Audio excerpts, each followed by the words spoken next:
Hi everybody, welcome to another video. So I wanted to discuss a slightly more advanced concept today.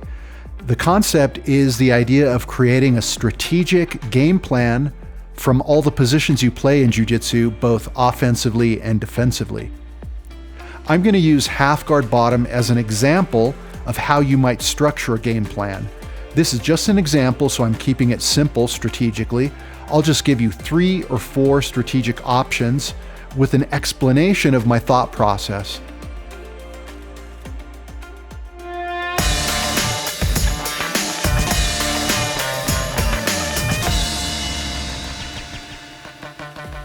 Let's start from the worst possible way to play half guard, flat on your back. Here you'll notice that Jordan is cross-facing me, he has a far side underhook, and I'm flat on my back, which gives me very few offensive or even defensive options. So we have to learn to employ a bridging motion to recover to the proper position.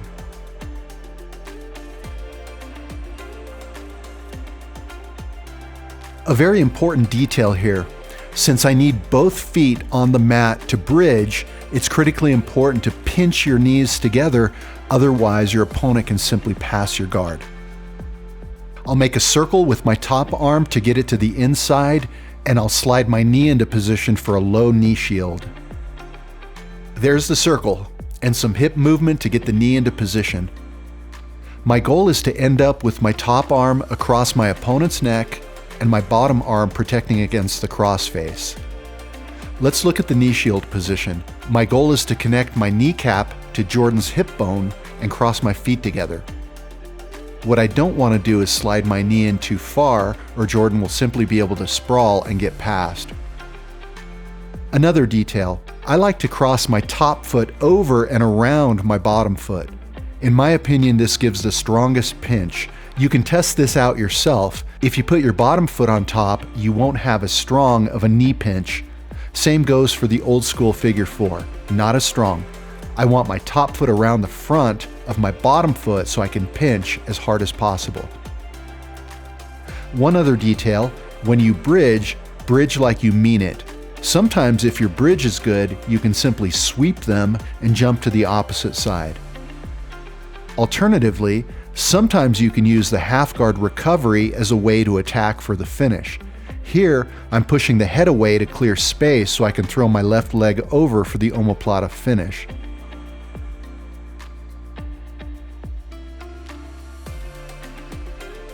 I bridge, push Jordan's head away, and throw my outside leg over the arm.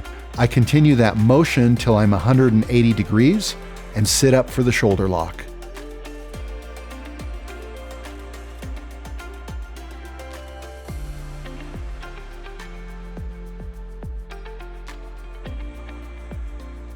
If you can get the bottom leg free, then you can also hit a triangle choke from here.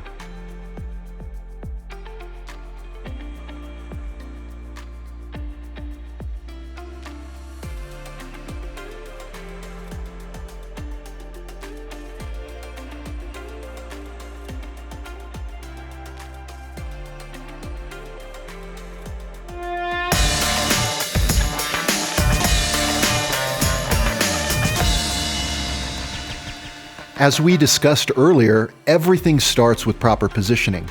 However, it's very common for your opponents to keep attempting to pummel their arm under your top arm in order to try to flatten you out.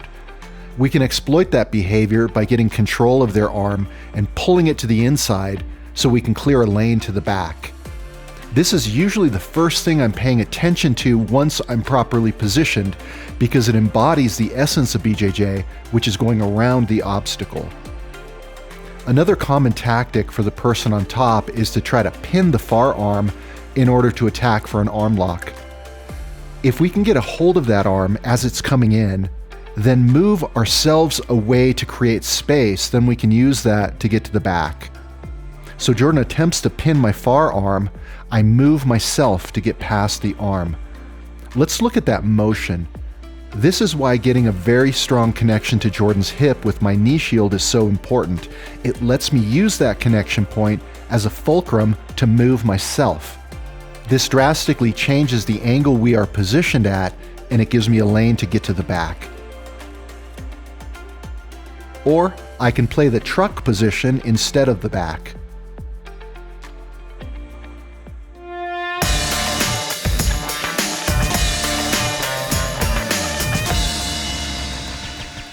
Okay, my third strategy is to apply pressure.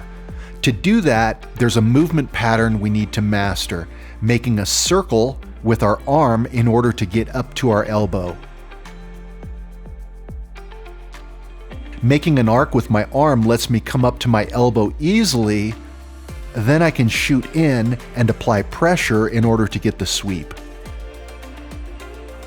If I just try to come up without making the arc with my arm, it's very hard, so practice that arcing pattern. Once I'm up to my elbow, I'll pummel through for my own underhook and apply pressure in order to get the sweep.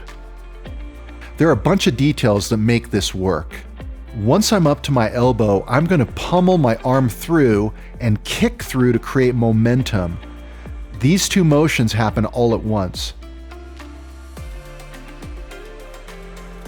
In addition, I use the momentum to get up onto my right hand. I then drive my head under Jordan's chin and I create a rear post with my left leg. Doing all that simultaneously allows me to drive into Jordan, and if his base isn't solid, sweep him over. This is a very simple sweep if we get all the details right. I punch through as I get onto my right hand and put my head under Jordan's chin. That's a critical detail that prevents several ways to counter. Then I drive. Sometimes, however, your opponent will push back into you as you're driving into them. This creates a great opportunity to shuck past the underhook straight to the back. I'm driving, Jordan pushes back into me, and I shuck past his arm to the back. Sometimes when you drive into your opponents, they will whizzer. I can trap that arm in my own armpit and then dive in for a sweep.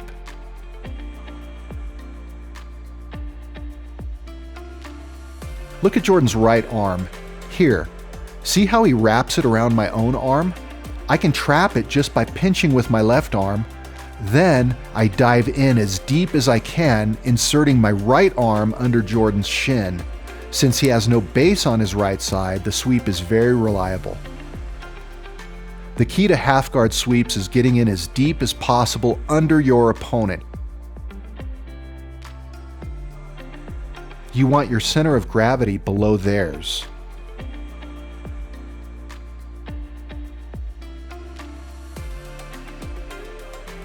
As you become a more advanced player, you'll find that one of the keys to creating opportunities is to apply pressure, and then when they react to that pressure, you go to the next thing. This is a great example of that.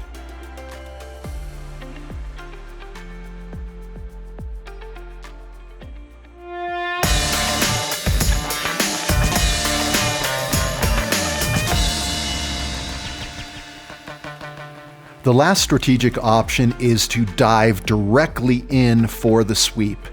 The direct route is sometimes the most efficient, but it assumes that there's a pathway to get there.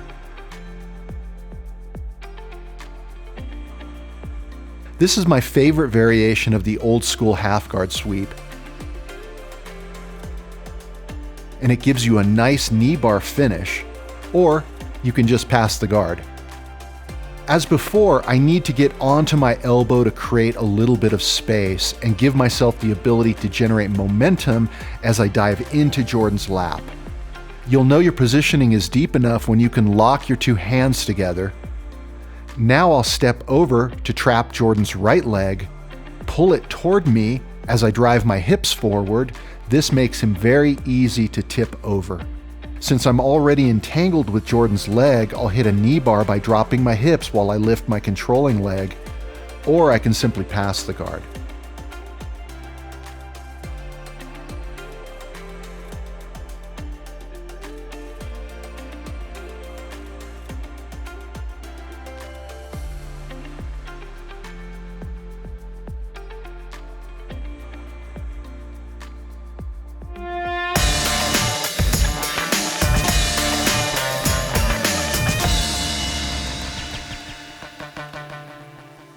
Knowing what you want and efficiently getting there is one of the key elements of a successful game plan. Being able to adjust your game plan based on what you feel in that moment is important too, but you have to have your pathways worked out ahead of time so you can respond instantly. The big takeaway is to build a game where you have options that take into account the ways in which your opponents most commonly behave, and then superimpose an order of operations, one that gives you maximum success. Don't forget to hit the like button and subscribe, and please visit theartofskill.com for more content. Thanks for watching.